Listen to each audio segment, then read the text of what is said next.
livraisons à nos portes font désormais partie du quotidien.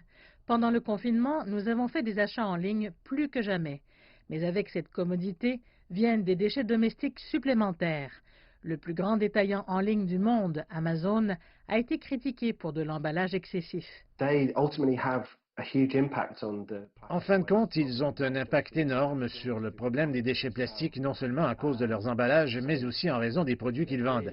Donc, ils ont en fait une excellente opportunité et une grande responsabilité pour guider d'autres organisations. Amazon affirme avoir réduit de plus de 800 000 tonnes la quantité de déchets et créé de nouvelles boîtes plus faciles à recycler. Dans un communiqué, la société déclare « Notre objectif est de rendre toutes les expéditions d'Amazon exemptes d'émissions de carbone. » D'autres détaillants en ligne sont également coupables d'utiliser trop d'emballages. Les municipalités disent qu'elles collectent plus de déchets recyclés depuis le début des confinements. Il est probable que nous continuerons à acheter davantage en ligne. Les traditionnelles rues commerçantes, qui souffraient déjà avant la pandémie, sont en train de mourir à petit feu.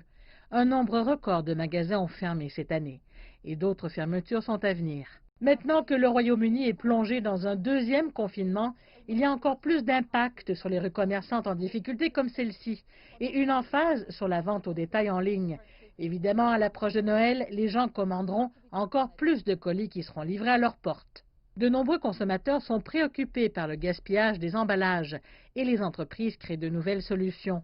La marque de mode durable, BAM, vise à éliminer ces déchets enfouis. Elle a retiré tout le plastique conventionnel de ses emballages pour expédier ses vêtements dans un papier recyclé. Nous ne regardons pas seulement où finissent les vêtements atterrissent, mais nous examinons tous les aspects du transport des vêtements, la façon dont ils sont emballés, la façon dont ils sont vendus, tout le parcours jusqu'à la fin et jusqu'à ce que le client a à voir avec cet emballage. L'augmentation des déchets domestiques ne provient pas uniquement des colis, mais il y a de sérieuses questions sur le fonctionnement des systèmes de recyclage. Une enquête menée par Plastique au quotidien a révélé que seulement 5% du plastique était recyclé. Le groupe réclame une amélioration des infrastructures et des changements dans les habitudes de consommation.